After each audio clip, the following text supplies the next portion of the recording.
I'm Vinnie Politan. The subject of our investigation is the fall from grace of hip-hop mogul, pop star, and cultural icon Sean Diddy Combs, who is now facing sentencing for his federal convictions.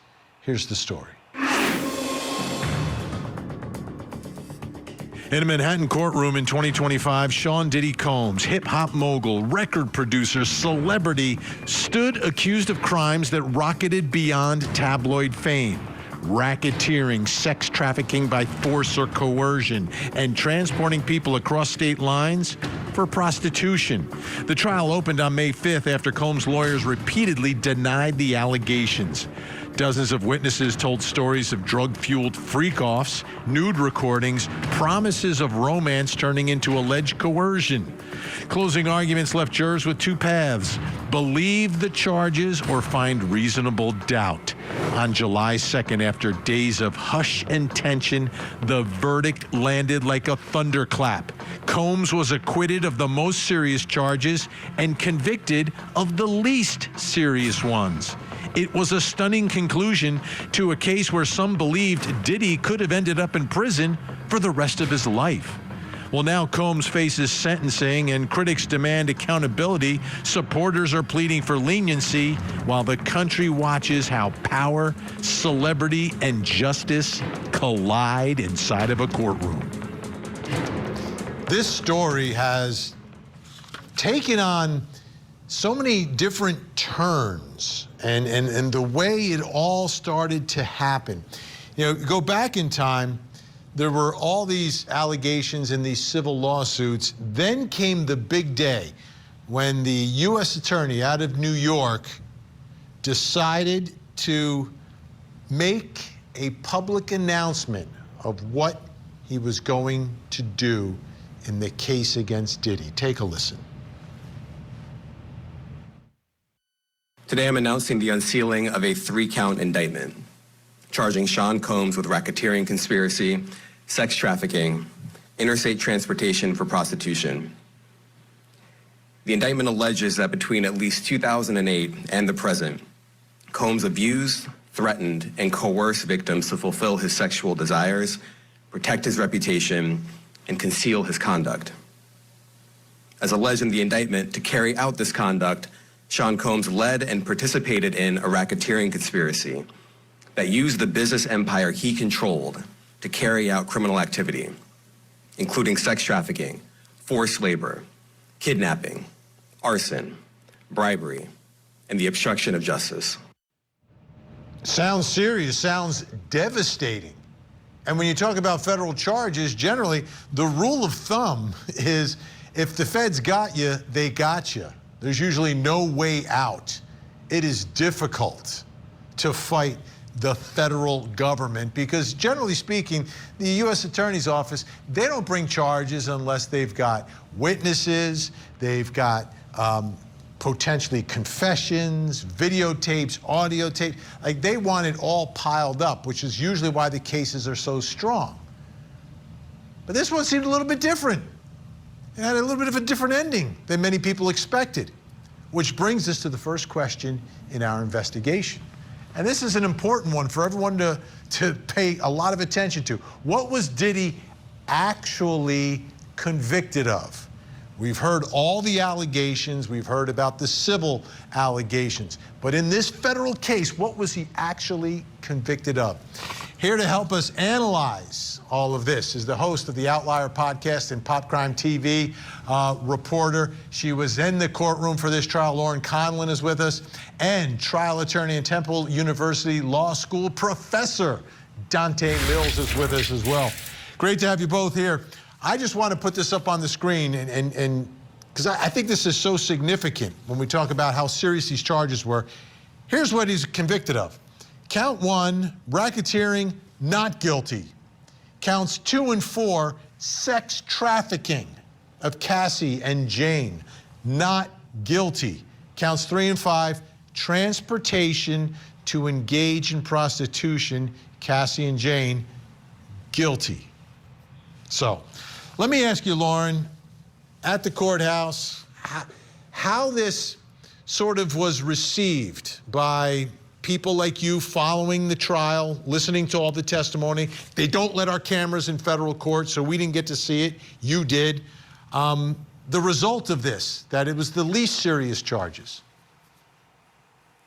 Sure. I mean, I can absolutely see where a jury convicted him on the Mann Act charges, transportation to engage in prostitution. I guess what I didn't realize at the time, and what I realized last week at the hearing when his lawyers were arguing to dismiss these charges or get a new trial on these charges, is that the word prostitution, it is very broad constitutionally. So when the government came out this week and said, you know, we want 11 years for this, and here is why, I was shocked. And look, I am not a lawyer, Vinny. I'm not a lawyer at all. But essentially, what I interpret this as, and correct me if I'm wrong here, is that any Joe, Dick, or Harry here can fly their escort in from another state to engage in commercial sex, and they are violating federal law.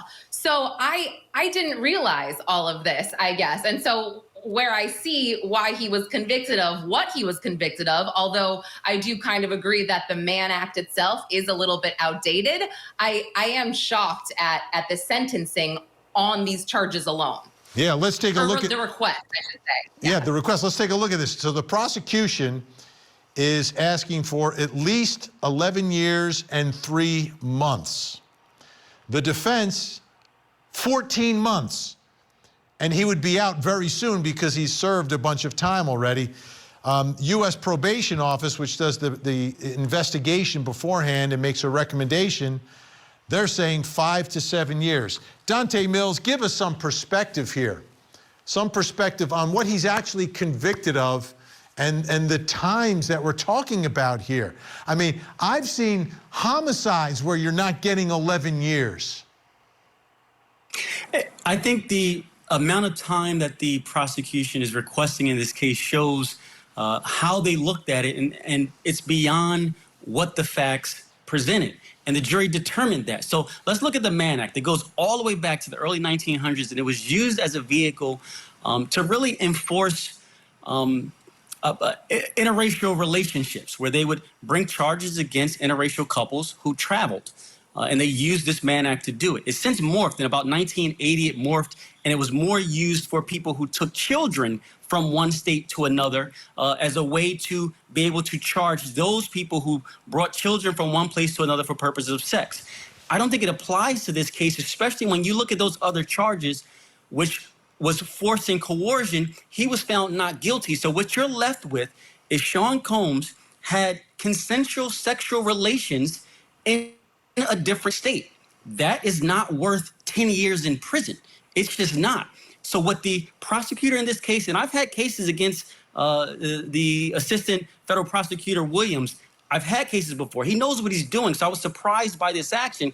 But what they're doing here is trying to penalize him and have him sentenced for something he was found not guilty of. They're saying he forced these people into these relationships, that these people were so afraid of him, so he should get more than 10 years in prison. But he was found not guilty of those charges that included fraud and coercion. So you're left simply with consensual sex from one place to another, and that doesn't value 10 years in prison. It just doesn't.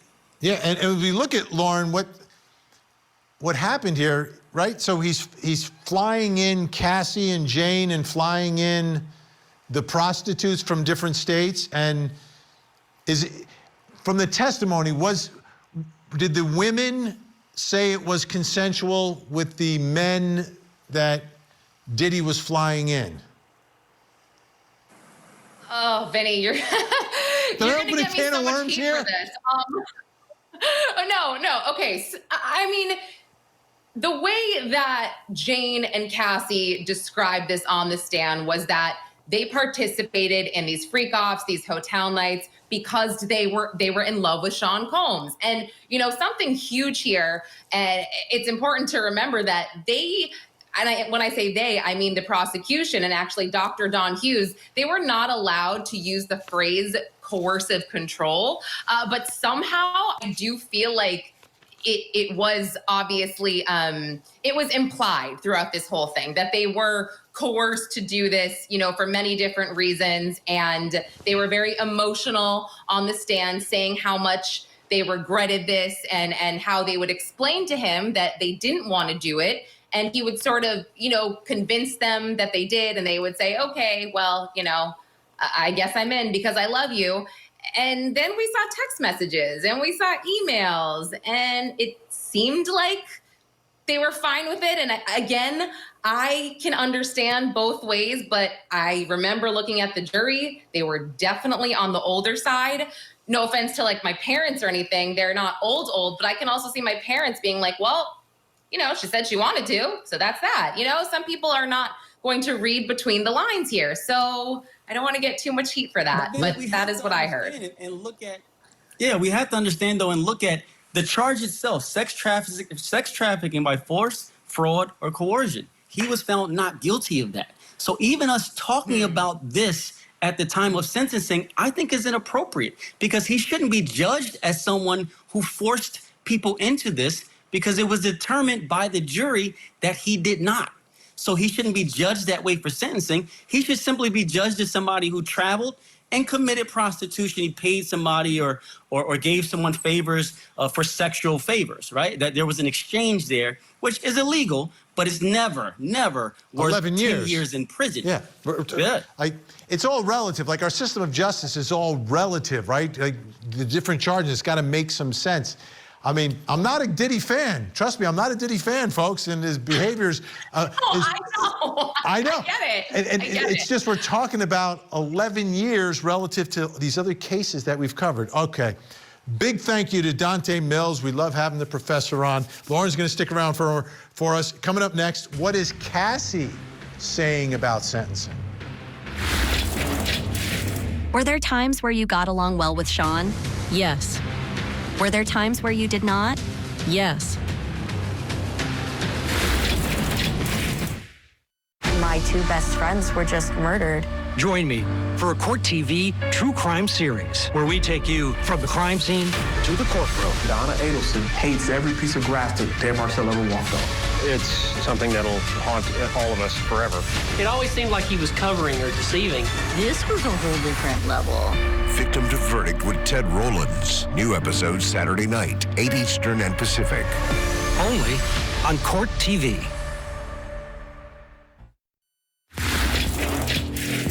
Approximately how many bottles of baby oil would be used in a typical freak-off?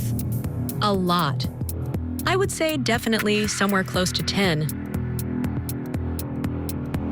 All right, Cassie.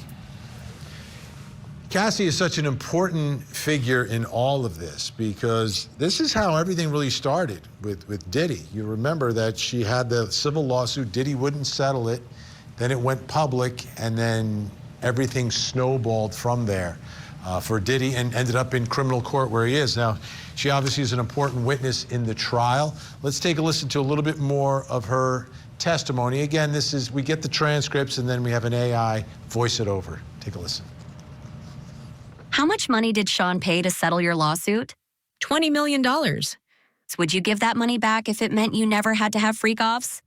Objection. It's overruled. I'd give that money back if it meant I never had to have freak-offs. If never had to have freak-offs, I would have agency and autonomy, and I would... Objection. It's overruled. You can continue, Ms. Ventura. I wouldn't have to work so hard to get it back. And when you say get it back, are you talking about the agency and autonomy that you mentioned? Yeah. Do you remember when defense counsel asked you yesterday if freak-offs were a special time that you cherished? Yeah. How would you describe the experience of an escort urinating in your mouth while you were on the floor? Objection. Sustained. How many times did Sean insist you have a freak-off when you still had a UTI? All the time. Frequently. And did Sean beat you during freak-offs? Yes. Once or more than once? More than once. How did you feel during the freak-offs when Sean beat you? Worthless, just like dirt, like I didn't matter to him. But that I was nothing, like absolutely nothing. At the beginning of your relationship, were you open to freak-offs? I was open in the very beginning to trying it. Did defense counsel show you a number of messages that reflected some of that openness over the past 2 days? Yeah. Did that openness change? Over time, yeah. And after it changed, did you want to have freak-offs? I didn't. Did you feel that you could say no? No. So, and we've seen the video of Cassie, and again, that was another big moment in all of this when Diddy was revealed. She's an absolute victim in all of this. But again, we go back to what the verdict was in the case and what it's connected to. So now that's what he's going to be sentenced on. And it brings us to the next question in our investigation, which is about Cassie. What is Cassie saying about sentencing? You know, a big part of sentencing is often victim impact statements. Here to help with our investigation, host of the Outlier podcast and Pop Crime TV reporter, Lauren Conlon. She saw the trial, and federal white-collar advising and sentencing mitigation expert Sam Mangle is with us as well. Lauren, how would you describe her demeanor, the attitude that she had, and how she came across inside the courtroom? Well, those transcripts are tough, Vinny. I mean, I feel like I was just getting a little bit of my soul back after 8 weeks of that because, yeah, it was awful to listen to, and it was awful for Cassie. You could tell that she didn't want to be there. She was 9 months pregnant at the time. She held her head up high. She held her own. I was very impressed with her. I felt like she was in a really tough spot reading these horrific text messages that she herself wrote when she was 19 years old to appease this older man that she was in love with. But, you know, when it comes down to it, Vinny, and you know, with sentencing tomorrow, she wants the max. And her victim impact statement was probably the most effective, I believe, that I read. So, I mean, we'll see what the judge has to say. But even with, you know, and she said this herself, she would give back the $20 million if it meant, you know, getting her agency and autonomy back. But, yeah, I don't think any amount of money will fix how she feels inside. Let's take a look at that sentencing letter from Cassie, if we can put up on the screen. Cassie Ventura's letter regarding sentencing. Sean Combs used violence, threats, substances, and control over my career to trap me in over a decade of abuse. He groomed me into performing repeated sex acts with hired male sex workers during multi-day freak-offs, which occurred nearly weekly.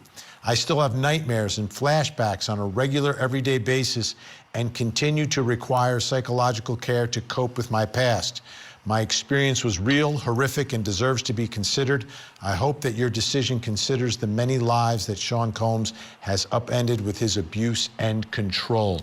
Sam Mangle, how does all of this relate to the sentencing, which was for the transportation for purposes of prostitution, flying Cassie in, flying Jane in, flying the prostitutes in? How does this all sort of connect, and what are your thoughts about it? Oh, first, thanks for having me back, Vinny. I go to client sentencing on average once every 2 or 3 weeks. Now, keep in mind, my clients are white collar and everything involves money. But there's nothing more impactful than when the victim, someone who was taken advantage of financially ruined, gets in front of that judge and tells their story. A victim impact statement is one of the most consequential and impactful parts of a sentencing. I can only imagine, I've never sat there during a sentencing where there was violence involved, and certainly when she gets up and tells her story and her feelings tomorrow, a judge who's human is absolutely going to take this into consideration. But I take this one step further. If he's sentenced to more than 18 months, he's going to prison, and he's going to a low security prison where there are violent people, there are mixed demographics, there are sex offenders. He's not going to a camp where most of my clients go. And many of these people will have seen the video of what he did to a helpless young lady. And you can't help but think, how are they going to look at this person who took advantage and brutally beat the heck out of this young lady, a defenseless person? And in a prison like this, he very well could run the risk of being a victim just because of the nature of the facility. BOP is terribly understaffed. They cannot protect everyone. And scenes like this have been witnessed time in and time out. So instead of just the judge witnessing it and considering it tomorrow, I have to really extend it to what's going to happen if and when he gets to prison, where these men, many who have had daughters Cassie's age, will have seen that and what their thought process will be when they see him. Lauren, the judge, what can you tell us about the judge in this case? Again, New York and federal court does not allow cameras in there. What did you notice about the judge during the trial? Well, Judge Arun Subramanian, he was appointed by Joe Biden. He actually clerked for Ruth Bader Ginsburg. I mean, I go back and forth, Vinny. I found him to be pretty fair throughout the course of the trial. I will say, you know, I think now that I just read the memo about the motion to acquit and the motion for a new trial, I mean, I obviously knew that wasn't going to happen, but I was kind of surprised at, I guess, some of the case law that he found to be sufficient enough. Just to go back to the definition of prostitution here, I was surprised by a lot of this because I'm not a lawyer, but I did read other case law and I saw other cases where judges and juries didn't even uphold the Mann Act. And to quote Alexandra Shapiro, Diddy's appellate lawyer, she was just like, I don't even remember exactly what she said, but it was something like, this is a disgrace. I mean, this is just awful. And it's very clear that Judge Subramanian does not think that this is a disgrace. So I don't know. When I got out of court, when he was convicted on these charges, I was like, 18 months, nothing. Now I'm like, oh man, yeah. I think he could get 3 to 4 years. So absolutely, I agree with you. I agree with you. Lauren Conlon, thank you so much. Sam Mangle, great to have you both here. We're out of time, unfortunately. Still to come. Why was Diddy prosecuted?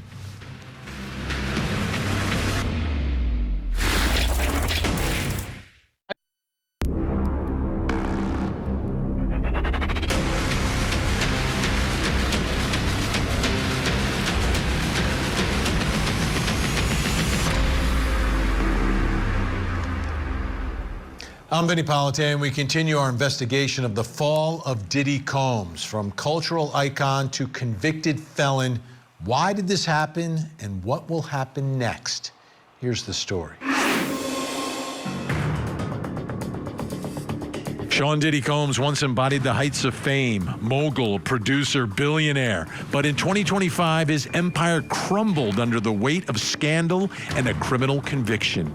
For months, a Manhattan courtroom became a stage where his glamorous facade was stripped away, replaced by testimony of alleged coercion, violence, and manipulation.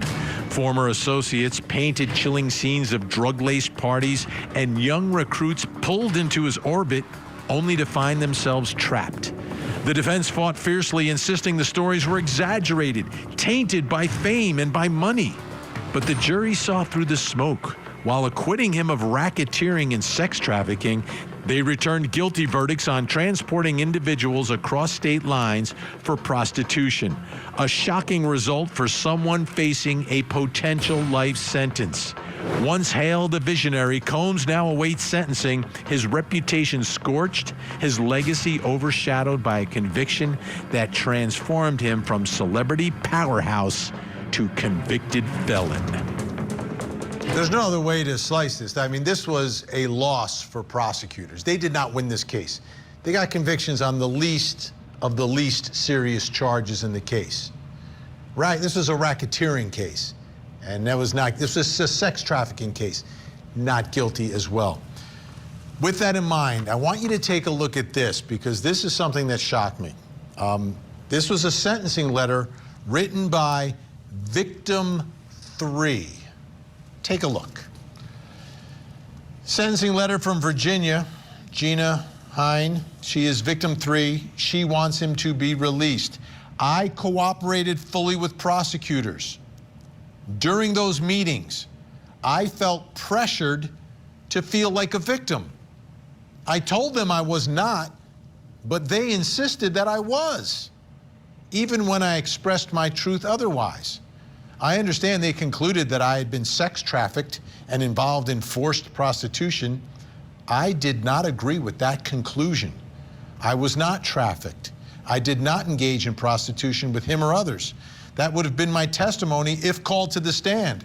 I was subpoenaed and fully prepared to testify and answer all the questions truthfully. But victim, one of the victims, not called to the stand by prosecutors in this case. And the part that really stuck out to me was, during those meetings, I felt pressured to feel like a victim. That's not the role of prosecutors. It just isn't. I feel a little uncomfortable if a victim feels like they're pressured by prosecutors. Not supposed to work that way. But in light of this statement by victim number 3 and the verdict by the jury at the trial, it brings us to the next question in our investigation. Why was Diddy prosecuted? Why did they bring this case? What was the factor that took this case and brought it into federal court in New York? Here to help answer that question is New York trial attorney Nicole Brennicke and celebrity lawyer Chris Melcher. Great to have you both here. Nicole, what's your answer to that question? Why do you think he was prosecuted here? We know the results now, so this is a little bit of 20/20 hindsight. But why do you think they did it, and why would they pressure someone they believe is a victim into believing they were a victim? Good evening, Vinnie. Thank you for having me. So a very good question in light of the letter that she wrote. I think Cassie, it was very horrific what happened to her. I think we can all agree, and there's no discussion here, but her situation precipitated a slew of civil lawsuits, which I think put the prosecution onto these facts. And the next problem is that they put on a very grand case with very broad and very complex charges, which are very abstract to a panel of a jury very often because you have to prove elements of those and they're very complicated. So, they had a very ambitious goal, but as you correctly pointed out, it was rather a failure given that they were only able to acquit on the lowest charges. What happened to her was more, in my opinion, evidence of a domestic abuse case, a family offense, but that's not what he was charged with in this particular case. He was charged with RICO, sex trafficking, and prostitution across state lines. It was not a domestic violence case of her against him. We know that there was a civil lawsuit between them. We know it was settled for a big amount of money, but that's not what this case was about, and that's probably why they failed. Yeah, horrific domestic violence is what we're talking. We saw it. We saw the video. It was right in front of our face. Chris, when all this happened, this was a big deal. And I remember the house raid of Diddy. Like, here they are. They're going into his house in Florida. They go into his house out in L.A. And at that point, we're all talking about, oh, my goodness, what are they uncovering?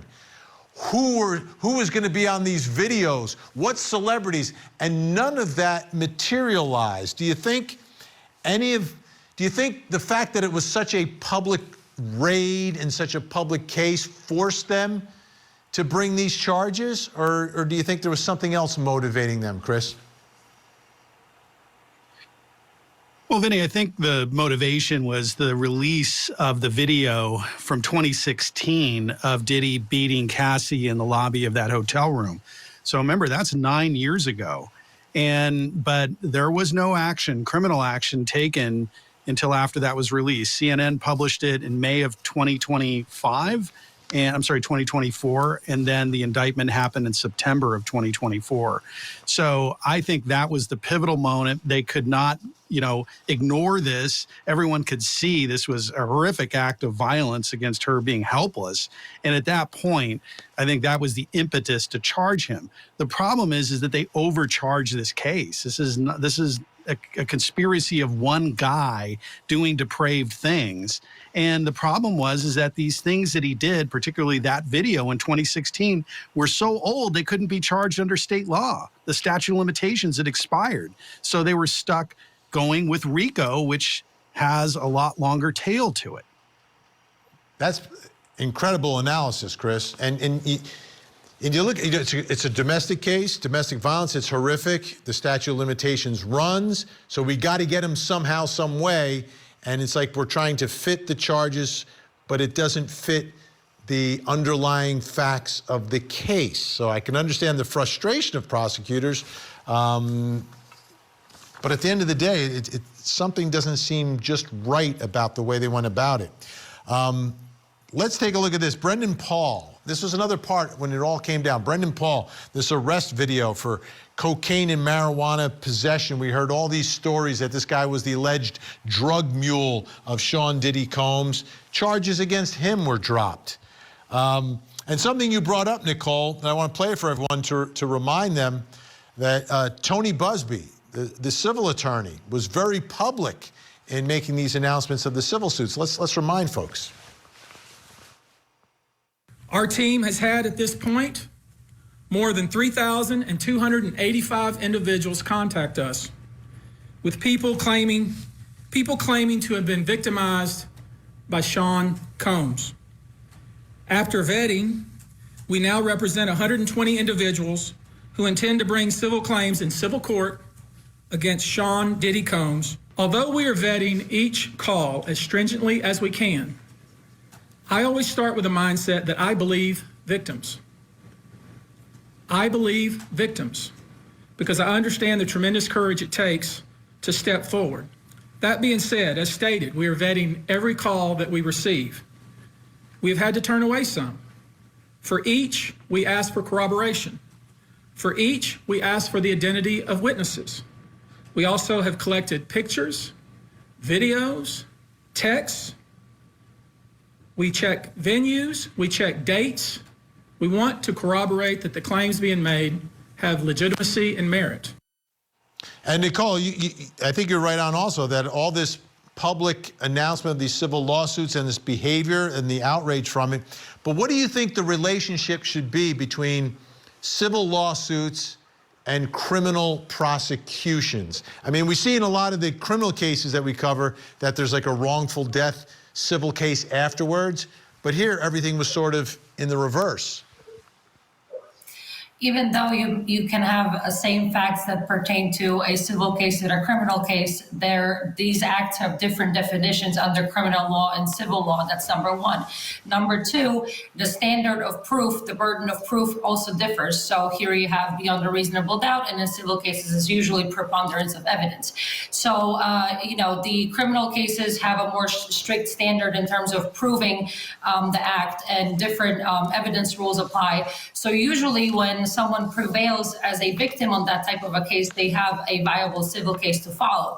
But in this particular case, we had civil cases happening before the charges came against Diddy, and Mr. Busby was at the forefront of some of those, but we all know that it didn't really go that great for him. He was banned from filing lawsuits in SDNY in New York, and other sanctions happened as well. So those were maybe frivolous, but there may be more coming, and I'm sure they will.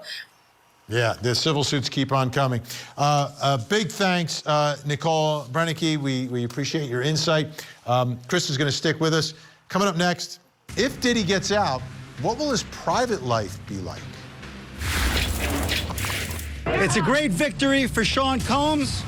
It's a great victory for the jury system. You saw that the Southern District of New York prosecutors came at him with all that they had. They're not stopping, but one thing stands between all of us and a prison, and that is a jury of 12 citizens. 4 dead students. None of it seemed to make any sense. He was evil. What devastation. All I can do is scream. Victim to Verdict with Ted Rowlands. New episode Saturday night, 8 Eastern and Pacific. Only on Court TV. You can see that there were bowls of warm water with bottles of baby oil in it. And she explained that we were going to create this scene where I was going to put baby oil on myself. She was going to do the same. We may oil each other, and eventually her husband would come out and watch at some point. That's the Punisher. Appeared on this program when we talked about his experience with Cassie, his experience with Diddy, and he was hired to perform certain acts with Diddy and Cassie. Let's take a listen to a little bit more, because I think he gave us great insight into some of the things that Diddy was into, so we have a better perspective on what type of behavior we are talking about. He never partakes. He's always, for the most part, a great distance away. And almost all of his interactions was just directions in terms of visual cues, body positioning, a suggestion of maybe more oil.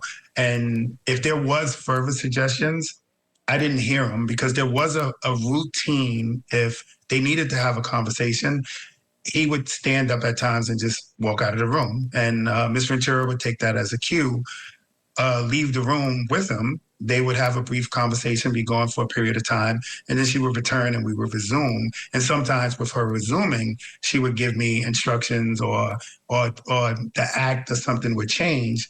But I don't know if that was directly from him or her. But I know all of their communications were outside of an environment for me to see or hear. So I can't give you the real structure or means of where the directions came from.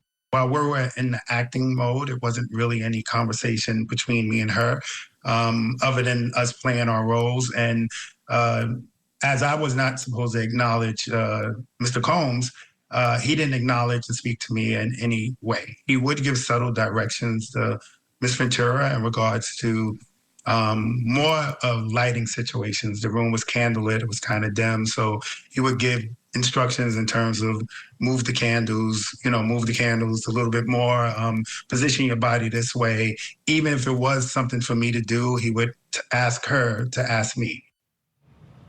It's a little bizarre what was going on behind closed doors in the world of Diddy. And that brings us to the next question in our investigation. If Diddy gets out, which could happen, he could get time served, that's what the defense is asking for, what will his private life be like after all of this and all of this made so public? Here to help with our investigation is media personality, artist, and actor, Head Crack, and still with us, celebrity lawyer Chris Melcher. All right, Head Crack, what are your thoughts here? He's going to get out at some point, but if he gets out pretty quickly, what do you think this private life of Diddy's is going to be like? I mean, I think you might get a good 6 months of a guy who's kind of like scaled things back, not partying as hard, showing you that he is this changed person. And then slowly you'll see the ties start to loosen back up.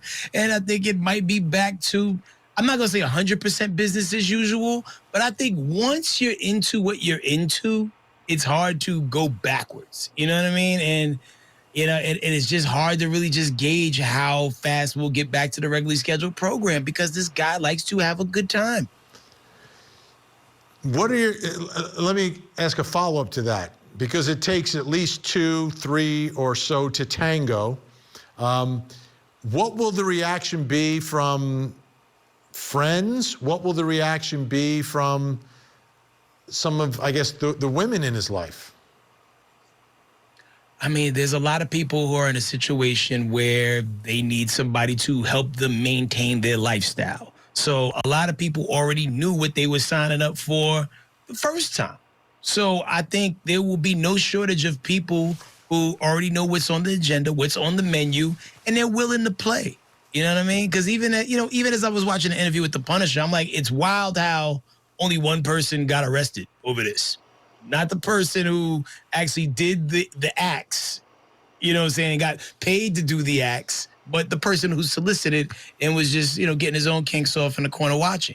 It's really interesting to see how that played out, but there will be no shortage of people who want to sign up for the next Diddy party, whatever that looks like. All right, Chris Melcher, do you think there's a discussion with his attorneys you know, for how he should comport himself in the future? Is that part of the job, or is it just the trial's over and he goes off on his own?